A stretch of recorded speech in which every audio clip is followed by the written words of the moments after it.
nacimos, para Él morimos. No le pedían ni que fuera el más sabio. Dijo, Señor, no te da. Y ya Isaías lo complementa diciendo, el camino que tú estás eligiendo no es el.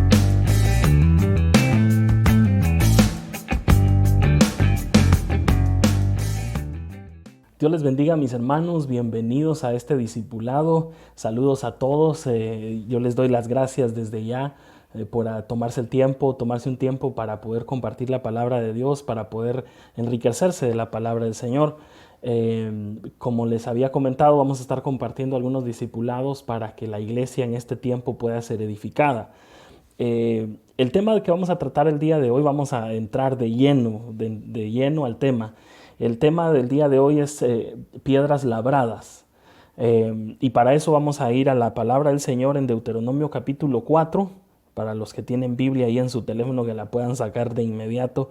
Deuteronomio capítulo 4, verso 15 al 18.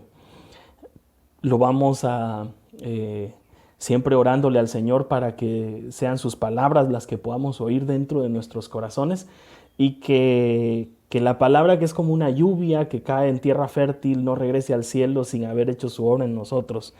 Dice la palabra del Señor en el verso 15, dice, guardad pues mucho vuestras almas, pues ninguna figura visteis el día que Jehová habló con vosotros en medio del fuego, para que no os corrompáis y hagáis para vosotros escultura, imagen de figura alguna, efigie de varón o hembra, figura de animal alguno que está en la tierra, figura de ave alguna alada que vuele por el aire, figura de animal, figura de ningún animal que se arrastre sobre la tierra, figura de pez alguno que hay en el agua debajo de la tierra. Y esta cita nos va a dar el pie para que podamos empezar a platicar. Cuando el pueblo de Israel salió de Egipto, lo hemos hablado en otras ocasiones, que lo que Israel vio dentro de Egipto fue una religión pagana.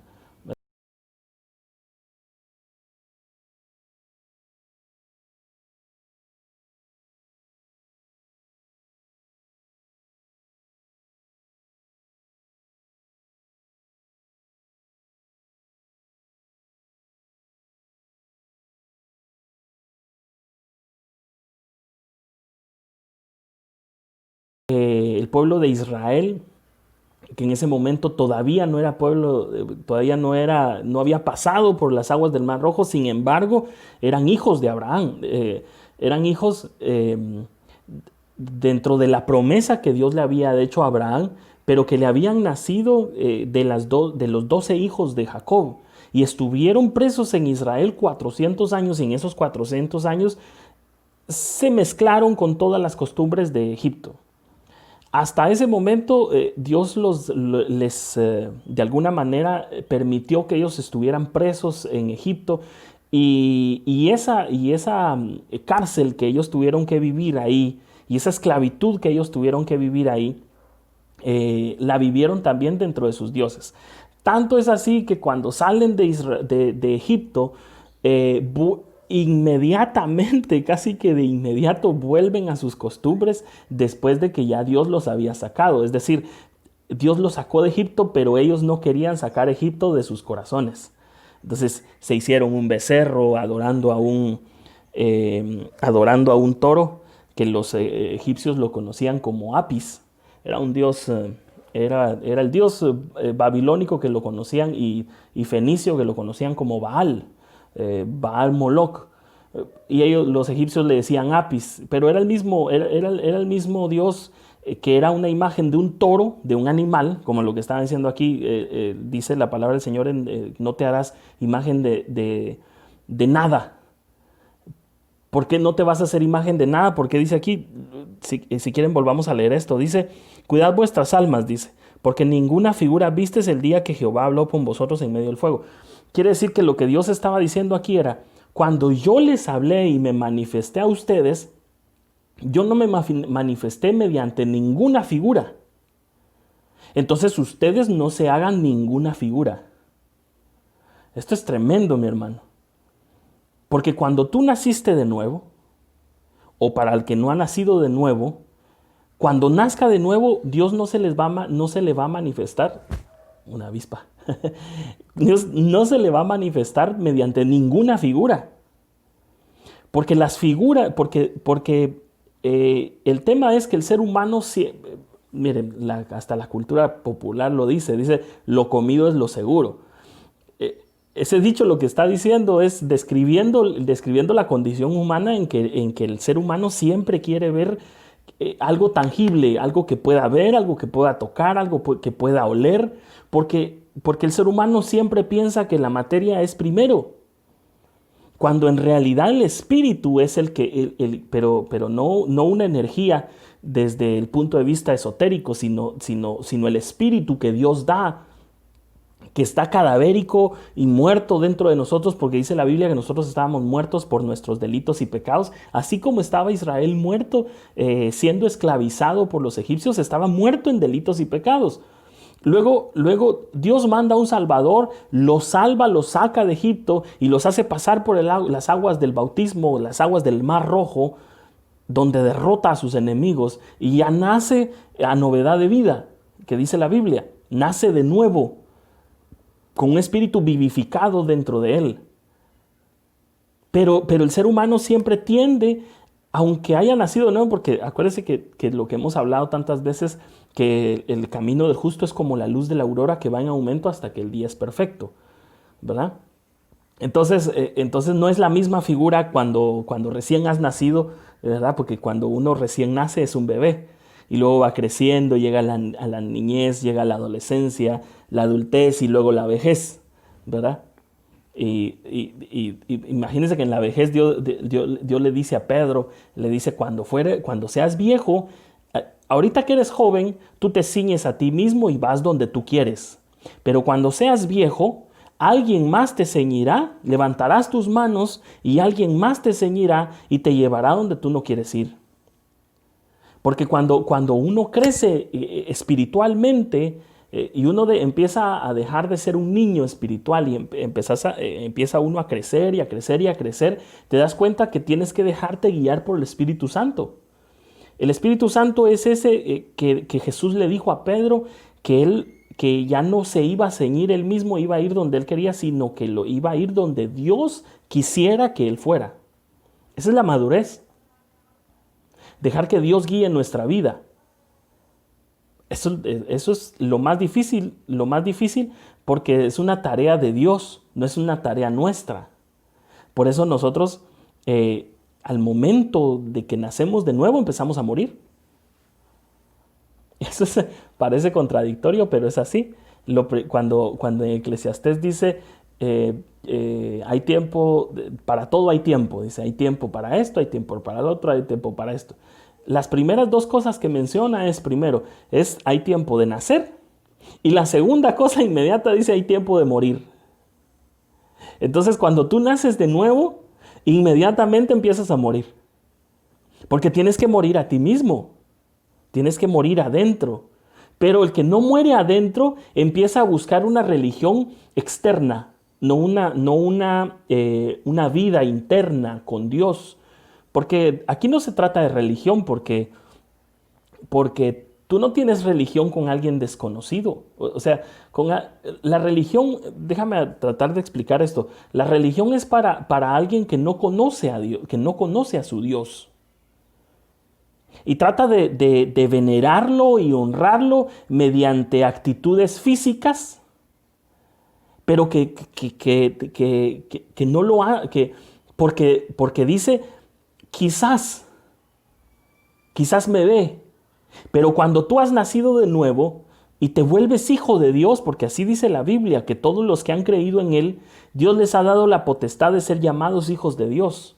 O sea que hasta que no naces de nuevo, tú no eres un hijo de Dios. Tienes que nacer de nuevo para ser hijo de Dios. Y cuando empiezas a ser hijo de Dios, Dios te dice lo que está aquí en Deuteronomio. No te hagas figura de nada. Porque cuando yo te salvé, yo no te mostré ninguna figura. Porque no es externo, es interno. Para que después se vuelva externo. Llegado su momento, todo se va a volver externo porque, porque Dios así lo quiere, lo tiene planificado y lo vamos a platicar. Pero lo primero, Dios hace un reino de Dios que no se puede ver, que no es comida ni no es bebida, sino justicia, paz y gozo. El reino de Dios no es comida ni bebida. ¿Qué quiere decir? Que no es algo que tú puedas gustar, que no es algo que tú puedas oler, pero sin embargo, el cristianismo como religión, y no estoy hablando del cristianismo católico, sino estoy hablando del cristianismo evangélico. El cristianismo como religión busca instaurar un reino físico. Yo tengo un amigo que en su momento me dijo, mira, es que lo que pasa es que las cosas no cambian en los países porque no han llegado siervos de Dios al gobierno. Y yo creo que tuve que decirle, no, no van a llegar. No van a llegar. Porque un siervo de Dios, si de verdad es siervo de Dios, no busca el gobierno del mundo. Porque Dios no vino sino a las ovejas perdidas de la casa de Israel.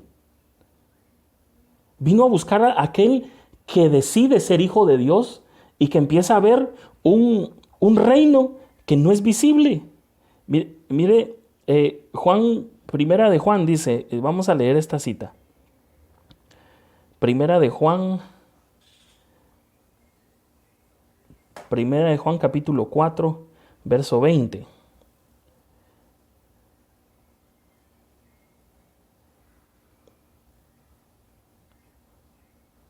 Dice, si alguno dice yo amo a Dios y aborrece a su hermano, es mentiroso, pues el que no ama a su hermano, a quien mira, a quien ha visto, ¿cómo puede amar a Dios a quien no ha visto?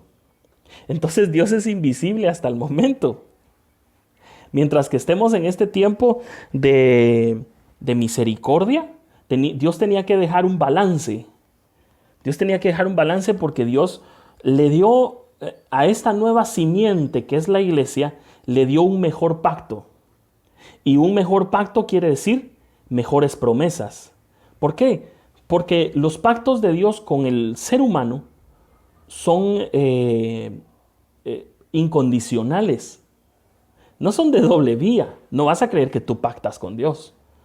Porque sería un contrato que sería inválido. Porque Dios es millones, miles y millones de veces y se me acaban las palabras de poder contar lo más grande que Dios es con relación al ser humano. Dios es mucho más grande de lo que nosotros nos podemos imaginar comparado con nosotros, y nosotros somos una partícula. Somos como la hierba que hoy es y florece y mañana se tira al horno. Dice que es como la neblina que pasa por un poco tiempo y luego se desvanece. Entonces no vas a creer que tú puedes pactar con Dios, porque no se puede pactar sería un contrato nulo, porque ¿cómo va a haber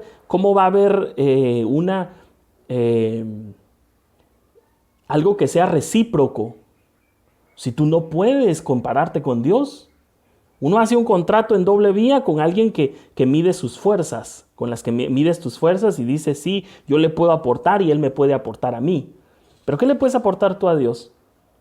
Entonces los pactos de Dios son incondicionales. Si no fuera incondicional, mi hermano, no existiría la gracia, por favor, de verdad. Yo lo digo, perdón, que en este tono, porque hay gente que todavía cree que puede pactar con Dios.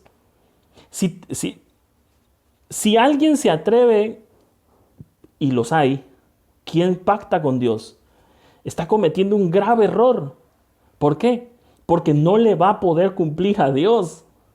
Jamás en la vida le va a poder cumplir a Dios al 100% como Él cumple. Entonces te vas a volver deudor de Dios. Dios lo acepta, desde luego que sí. ¿Tú quieres pactar conmigo? Bueno, pactemos pues, pero vas a perder. Mejor acepta la gracia de Dios, la gracia que Dios te está dando, y deja que el pacto sea incondicional. Hebreos capítulo 11, verso 27. Dice, por la fe dejó a Egipto, está hablando de Moisés, no temiendo la ira del rey, porque se sostuvo como viendo al invisible. Entonces el Dios que tú conoces hasta hoy es invisible. Entonces no podemos hacer figura de algo que no vemos. ¿Qué figura vas a hacer de Dios? ¿El de un Cristo crucificado? ¿El de una Virgen María? ¿El de un apóstol? ¿El de un santo? ¿Qué figura vas a hacer si cuando Dios nos salva no nos muestra ninguna figura? Y aquí, y claramente en Deuteronomio capítulo 4 dice, no te harás figura de nada, ni de mujer, ni de hombre, ni de animal que vuela, ni de peces del mar, ni de nada que camina, ni nada que vuela. No te puedes hacer figura de nada si Dios no está, Dios no está dándonos figuras. Pero el ser humano, como quiere ver algo, entonces se hace figura. Y un ejemplo de esto, yo tengo varios ejemplos, pero quise escoger esto porque, no tanto porque pueda ser polémico, sino porque es algo que tenemos delante de nuestros ojos. Porque cuando hay religiosidad delante de nosotros, yo lo digo desde mi propia experiencia, porque cuando yo estuve sometido a tener religión, me costaba, cuando yo lo analizaba desde mi mente, yo no podía entender todo esto. De hecho, cuando Dios le dice a alguien que está siguiendo una religión de figuras, lo primero que dice, no, eso no es figura, eso no, yo no, se niega, a mí me pasó. Entonces esto lo digo porque a veces a alguien, muchas personas pueden pensar, pero es que lo que pasa es que la religión de figuras ya sabemos cuál es, pero yo soy evangélico. Pero déjame decirte que esto alcanza también porque seguimos buscando algo físico. Seguimos buscando muchos... por eso es que teología como la teología de la liberación, como la teología de la prosperidad, han permeado tanto en la iglesia, son tan atractivas porque buscan instaurar un reino que es físico, un reino de Dios físico, pero que Dios no hace reinos físicos aún. Porque el reino físico va a ser el reino de Cristo cuando venga. Ese es el reino que vamos a ver. Pero si el reino ha venido, ¿cómo los súbditos quieren instaurar un reino que todavía no puede ser instaurado? Los súbditos que estamos hoy, los siervos del Señor, ¿qué nos toca? Pregonar un reino invisible para que todo aquel que crea en Él no se pierda, sino que tenga vida eterna. Pero la principal prueba es creer sin haber visto. Por eso a Tomás le decía, mete tu dedo en mis llagas, yo soy Jesús, le dijo.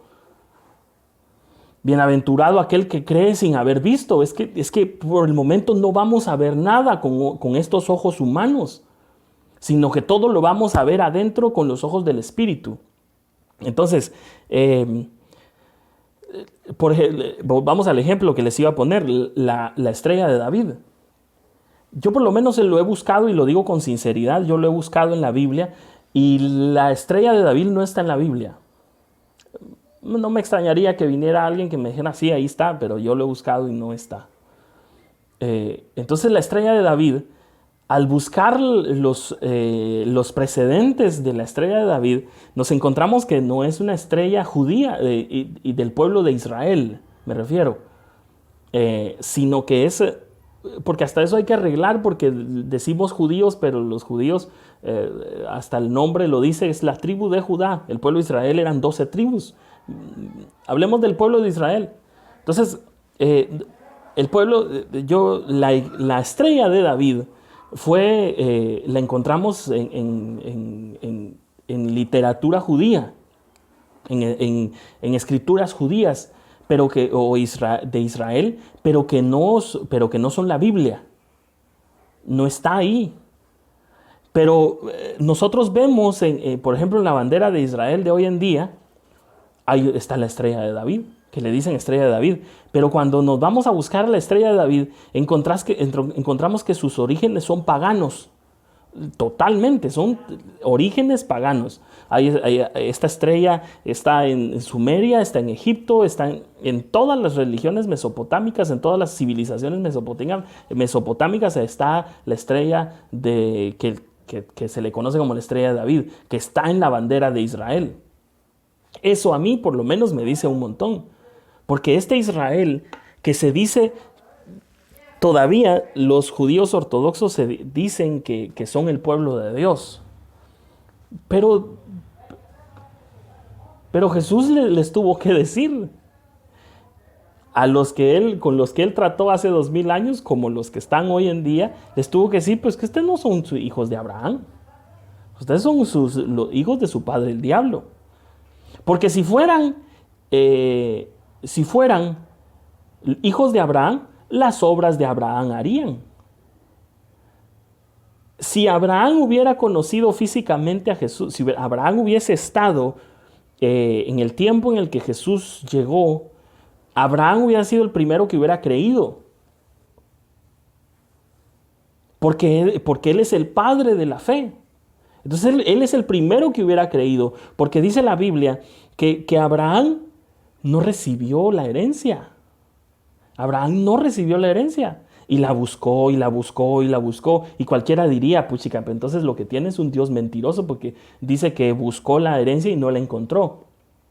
Sin embargo, nos encontramos ya en los escritos, en las cartas de Pablo, que lo que Abraham buscaba no era una ciudad física. O sea que llegado el momento dentro del crecimiento de Abraham, en el que Dios le dijo, mira, yo te prometí todo esto, yo te prometí una herencia en la tierra que no vas a ver, porque eran sus hijos, multitudes de hijos, como la tierra, como las arenas y como el cielo, multitudes. Y ciertamente llegaron porque Él es el Padre de la fe. Sin embargo, Él no lo iba a ver con sus propios ojos, porque dice que Abraham buscaba una ciudad que no estaba asentado en la tierra. Entonces Dios le dijo a él, mira Abraham, la ciudad que vas a buscar no está aquí en la tierra. Tu herencia, va a haber herencia que no vas a ver, pero está en la tierra, que va a ser de la tierra. Pero la ciudad que va a ser tu herencia, vas a tener tu herencia ahí en esa ciudad, está allá en el cielo. Entonces dice que Abraham buscaba una ciudad que no estaba en la tierra. Es impresionante, mi hermano. Porque nosotros buscamos herencia aquí en la tierra. Eso es lo que nosotros buscamos. El ser humano busca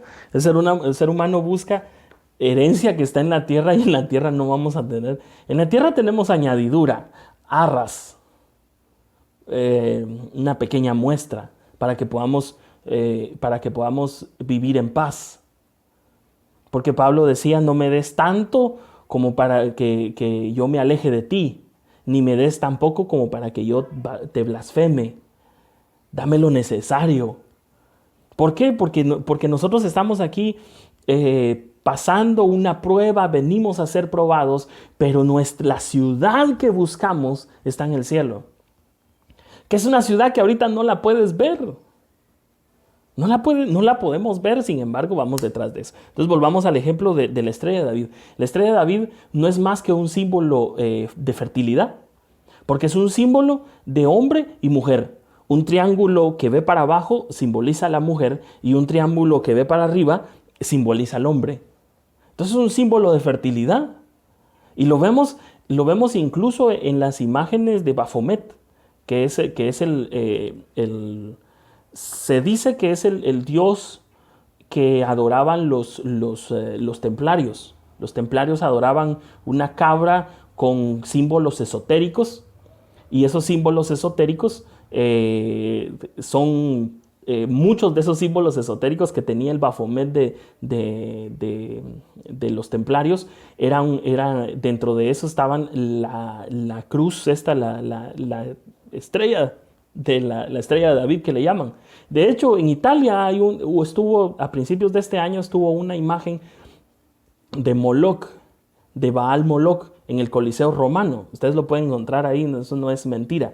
En el pecho de esa imagen de Moloch, tenía una estrella de 5 puntas, de 6 puntas, perdón, de la estrella de David. Entonces esos son símbolos esotéricos, pero nosotros los aceptamos como válidos.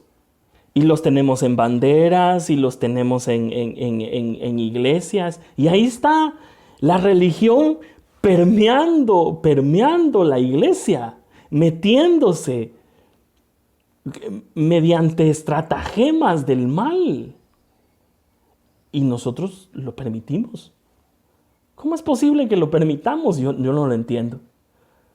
Por ejemplo, Saturno era un hombre, era representado, el dios del tiempo, ¿verdad? Saturno, que es Baal Moloch también. Saturno lo representaban los griegos como un hombre viejo, con barba y con túnica roja, y que comía niños. Y el 25, en el solsticio de invierno, todos los años, no estoy hablando de hace 2000 años, estoy hablando de actualidad, 2000, estos años, todavía se sigue celebrando a un hombre viejo, vestido de rojo, y le sientan niños en su regazo. Y no nos damos cuenta que es Saturno. Y lo metemos a las iglesias. Y hay arbolitos en las iglesias. Y lucecitas. Y entonces no se entiende, de verdad. No se entiende. Si la Biblia es bien clara. No te harás figura de nada.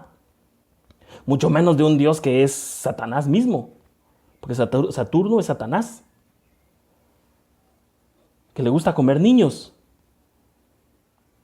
Y seguimos sentándole en el regazo a nuestros hijos. En el regazo de Saturno. Perdón, de Santa Claus. Perdón, Saturno. Discúlpenme la broma. Pero es que es cierto. Miren. Cualquiera me puede debatir a mí lo que sea porque yo no soy un erudito. Yo solo vengo a compartir la palabra del Señor que a mí el Señor me la ha abierto. Pero el hecho es que nosotros seguimos siendo engañados por Satanás, por las sutilidades de Satanás, porque Satanás es bien sutil. Déjame explicarlo. Cuando Satanás tentó a Eva, no se le presentó horroroso. Eva hubiera salido huyendo.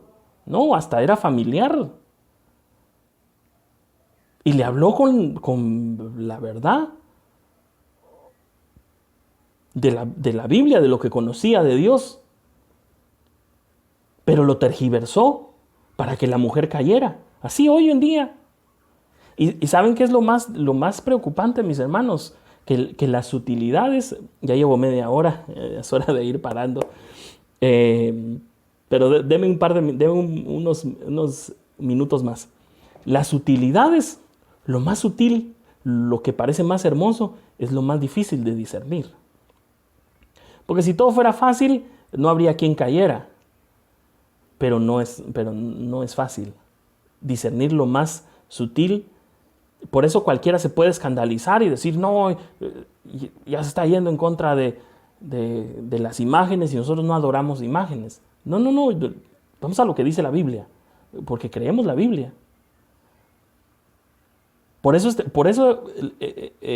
lo que nosotros conocemos es lo que hablamos. Y si alguien se va, por ejemplo, la cruz anca, la cruz ansada, es un símbolo también de fertilidad de hombre y mujer. Y es el mismo símbolo que se usa hoy en día para los movimientos feministas. Entonces, y nosotros los aceptamos porque no conocemos de la palabra del Señor. Pero no la letra. Es que no nos detengamos a la letra porque no tenemos que ser, perdónenme lo que voy a decir, pero no tenemos que ser tan ingenuos que la palabra de Dios está encerrada en un libro. Porque la palabra de Dios no está encerrada en un libro. La palabra de Dios viene de lo alto. Pero tenemos nosotros aquí un libro que nos sirve de acta de los decretos, que nos sirve para que nosotros podamos leer con nuestros ojos y que veamos que esa acta es contraria a nosotros. Porque dice, no matarás, no robarás, no desearás, no codiciarás, no desearás esto, no seas lo otro, lo otro, lo otro, lo otro. Describe todo lo que nosotros no somos. Si nosotros nos pusiéramos a analizar, por eso es que la gente le tiene miedo a la Biblia y le sale huyendo, porque cuando analizamos la Biblia como es, nos damos cuenta de que estamos totalmente en la calle de la amargura. Así que nosotros preguntémosle a Dios cómo es, porque Dios nos va a contestar. Cuando nacemos de nuevo, dejamos todos los argumentos que poníamos de argumentos de raciocinio humano, porque la sabiduría humana es terrenal, natural y diabólica. O sea que los pensamientos humanos, la sabiduría humana es satánica. Terrible, ¿verdad? Sí, totalmente terrible. Por eso es que aquí ya no importa, mi hermano, de verdad, ya este tiempo, como lo que estamos viviendo hoy en día, en este tiempo ya no importa lo que yo crea y lo que tú creas. Importa lo que cree Dios. Si eres hijo de Dios, te va a importar lo que cree Dios. Ya no vale de nada nuestra opinión. Por eso vamos a avanzar. Levítico capítulo 26. Y aquí es porque hablé antes de eso de las marcas, porque vamos a ir a lo medular de este tema, que son las piedras labradas. Levítico capítulo 26, verso 1, dice: no haréis para vosotros ídolos, ni escultura, ni os levantaréis estatua, ni pondréis en vuestra tierra piedras pintadas para inclinaros a ellas, porque yo soy Jehová vuestro Dios. Guarda mis días de reposo y tened en reverencia mi santuario, yo Jehová. Entonces aquí lo que está diciendo es que no podemos hacernos ídolos de nada, ni de piedras, decía aquí, piedras pintadas. Esto es lo que en otras versiones dice piedras labradas. Quiere decir que hay una piedra que la gente, que en ese entonces se ponía como altares, y labraban la piedra a tal punto que la volvían un símbolo de adoración. Todas las civilizaciones, mi hermano, mayas, aztecas, incas, hindúes, chinos, todos tienen piedras labradas. Pero mira cómo dice aquí, Amós, Éxodo capítulo 20, vamos a ver primero Éxodo capítulo 20, verso 25. Perdonen mis hermanos, el clima en esta región es terrible. Hay mucho calor. Dice Éxodo capítulo 20, verso 25. Dice: y si me hicieres altar de piedra, no labres de cantería, no las labres de cantería, porque si alzares herramientas sobre él, lo profanarás. Entonces, Dios, mira, esto quiero explicarlo de la manera más clara, porque ya se me hizo largo el discipulado, no lo quería hacer tan largo. Dios te da altar cuando naces de nuevo, pero muchas veces, la mayoría de veces, la persona quiere poner su granito de arena, y no es así. Dice la Biblia, la buena obra que Dios empezó en vosotros, la terminará, aún en el día del Señor. ¿Qué quiere decir esto? Que tú no empezaste la obra. Y si tú no empezaste la obra, ¿por qué la quieres terminar? ¿O por qué quieres está un albañil trabajando una pared y llega otro albañil y quiere continuar la pared lo que el otro empezó. No, déjame buscar tu trabajo. Aquí dice, si vas a hacer un altar, que sea piedra que no toques. Porque si alzares tu mano contra la piedra, la profanarás. Entonces Dios le ha dado a muchas personas, les ha dado ministerio, les ha dado salvación, les ha dado dones. Y las personas y los hijos de Dios los hemos trastocado. Porque hemos querido hacerlo a nuestro modo, a como nosotros creemos, porque todavía hay deseos en nuestro corazón. Y cuando es una obra de Dios, cuando es tu obra, cuando es algo que tú estás haciendo, hazlo como tú quieras. Pero cuando es una obra de Dios, no la toques. Hazla tal y como Dios te lo dijo, porque Dios sabe por qué te lo está pidiendo así. Yo en este punto debo contarte que cuando yo recibí esta revelación, cuando yo recibí esta enseñanza para poderla compartir, el Señor me dio una visión y yo vi un bloque de piedra que se estaba poniendo así en la tierra, pero venía alguien, un hombre, y ponía un bloquecito más chiquito encima de esa gran piedra que Dios había puesto. Después vino Dios y iba a poner otra piedra sobre la primera piedra que casaba exactamente con la primera piedra. Pero como ya estaba haciendo estorbo la piedra chiquita, cuando se puso la piedra, se la dio. Se inclinó. Porque había un estorbo. Mis hermanos, a veces le estorbamos a Dios. Lo voy a repetir. A veces le estorbamos a Dios. Dios está haciendo una obra en ti, pero quieres colaborar. Mira mi hermano, si Dios no nos pide que colaboremos, porque también va a llegar un momento en la madurez en el que el Señor espera ver de ti algo, pero al principio no. Al principio deja. O cuando el Señor te diga no metas las manos, pues nos guardamos las manos y no las metemos. Porque es Dios el que lo está haciendo. Ahora cuando Dios te diga, ahora sí tienes que hacer algo. Pues tú lo haces porque es Dios el que te lo está diciendo que lo hagas. Pero mientras que Dios no te diga que hagas algo, no profanes la obra de Dios. Porque lo único que vas a hacer al labrar tu piedra, al hacerla más bonita, de donde está brotando el agua, dice, ay, yo aquí quiero poner florecitas, yo quiero hacer una banca aquí, yo quiero hacerlo más bonito. Y no sabes que todavía Dios iba a poner otros cimientos. Mientras que Dios está poniendo los cimientos de tu vida, mientras que Dios está poniendo los cimientos de tu congregación, mientras que Dios está poniendo los cimientos de tu familia, no le estorbes. Deja que Dios ponga lo que tenga que poner. Porque dice, porque si alzares herramientas sobre él lo profanarás. Más claro no puede estar, mi hermano.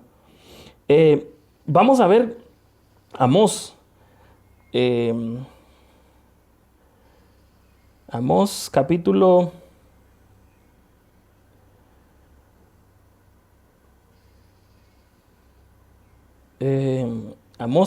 5.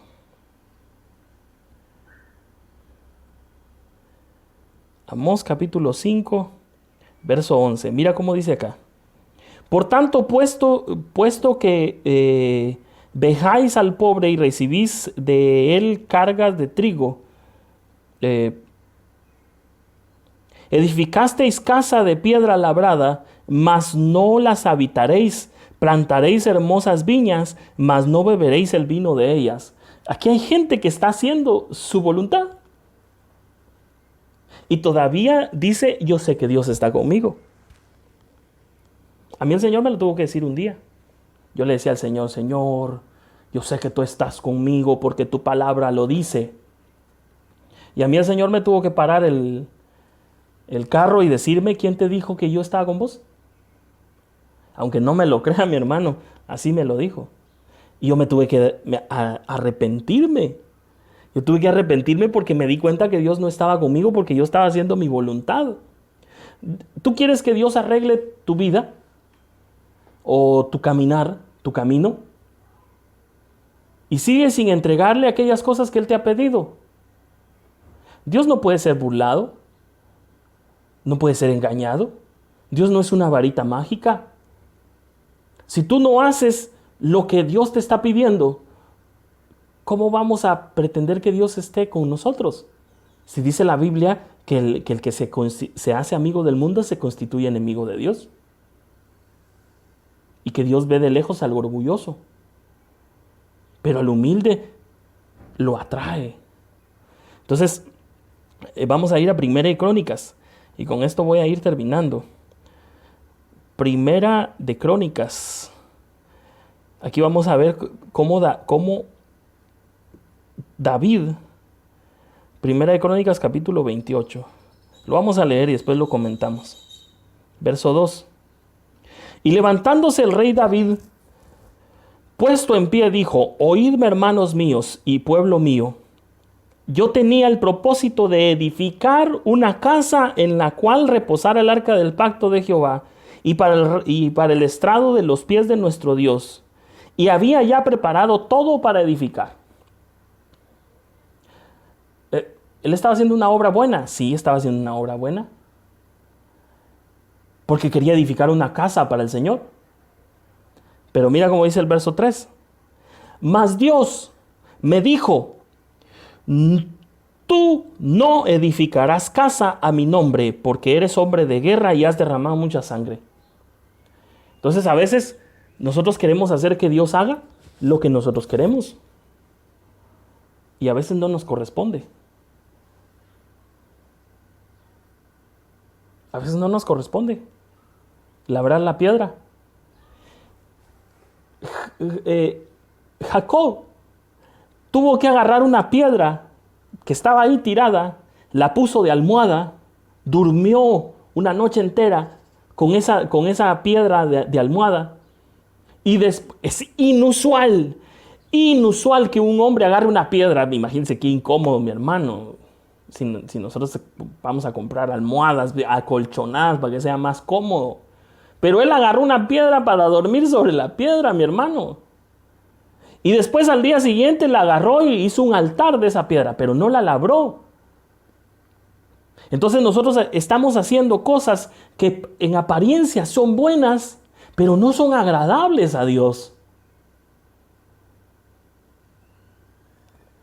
Eso es terrible, mi hermano. Eso es terrible porque nuestra vida ya no debería basarse entre si es bueno o es malo, sino si es agradable.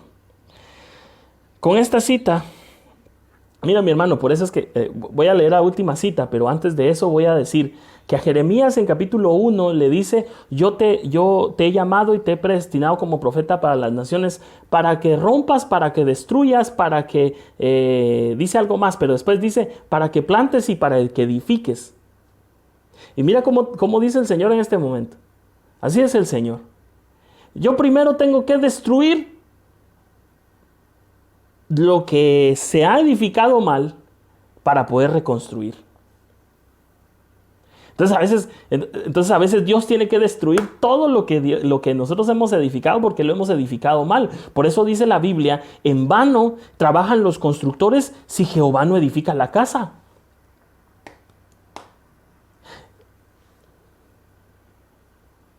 En vano, mi hermano, muchos cristianos han trabajado y han sudado, así como estoy ahorita. Han sudado, han trabajado, como los apóstoles que le hicieron a Jesús: hemos trabajado toda la noche, Señor. Sí, porque lo hicieron sin mí. Pedro, echa la red una vez más y pescarás. Y cuando... Señor, hemos pescado, hemos intentado hacerlo toda la noche, pero en tu nombre lo haremos. Entonces ahí enmendó la plana, quitó la piedra labrada que Pedro tenía, la quitó, la hizo a un lado. Señor, yo ya eché a perder todo esto y entonces yo agarro ahora una nueva piedra sin labrar y la pongo para que sea tu... para que sea edificada por ti. Y entonces lanzó la red y cuando sintió se dejó venir todo el montón de peces. Porque no es lo que tú haces, es lo que Dios hace. Es terrible porque no es fácil. No es fácil creerle así como si fuera a ciegas a Dios, pero en realidad no le estamos creyendo a ciegas. Vamos detrás de algo que ya tenemos agarrado. Si tienes duda de eso, lee la Biblia. Éxodo capítulo 25. Y con esto creo que voy a terminar. Éxodo 25, 40. Dice,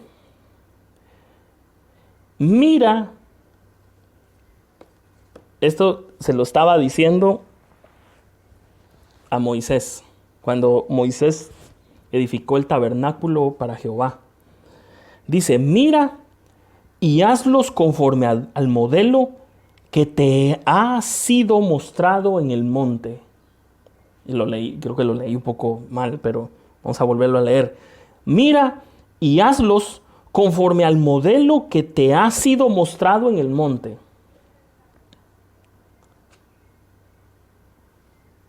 Ni más ni menos. No aportes. Hazlo conforme al modelo. Si Dios te dice, haz esto, hazlo. Si Dios te dice, espera, espera. Porque entonces vas a estar haciendo tu obra y entonces Dios la va a tener que destruir porque después ya lo de Él ya no va a cazar. Ya no caza. Porque Él trae una cimentación. Y si tú metes tu mano, vas a estar desperdiciando todo lo que Dios te quiere dar. Porque Dios no da todo de un solo, mi hermano. Dios lo da dando por pocos para que tú entiendas y para que tengas paciencia. Entonces a veces Dios da una primera etapa y uno dice, ay, ¿a qué hora va a venir la otra? Y nos desesperamos y mientras que estemos desesperados quizás no venga. No es hasta que descansamos y creemos en Dios que entonces viene la segunda etapa. Entonces tengamos paciencia. Incluso aquellos que tienen ministerio. Incluso aquellos que han recibido palabra y han recibido revelación y tienen ahí un montón de prédicas. Yo tengo palabra que dar, pero ¿a quién se la doy? ¿A quién se la doy? No, ten paciencia. Ten paciencia. El momento en el que vas a compartir, en el momento en el que Dios va a activar tu ministerio, va a llegar. Pero primero Dios tiene que empezar a edificar tus cimientos. Y para arriba, pero no le estorbes, porque entonces si tú le estorbas a Dios en lo que Él está haciendo, en la buena obra que Él empezó, entonces se va a torcer y entonces va a tener que volver a destruir y volver a edificar. Así que, y lo último que voy a decir es que dice, conforme al modelo que te ha sido mostrado en el monte. Entonces Dios sí le da el modelo a algunas personas que tienen fe. ¿Pero por qué? Porque van a buscarlo al monte. Entonces si tú quieres saber cuál es el modelo que Dios está haciendo con tu vida, ve a buscarlo al monte de Dios. Dios les bendiga a mis hermanos. Hasta aquí esta enseñanza. Espero tenerlos por acá la próxima.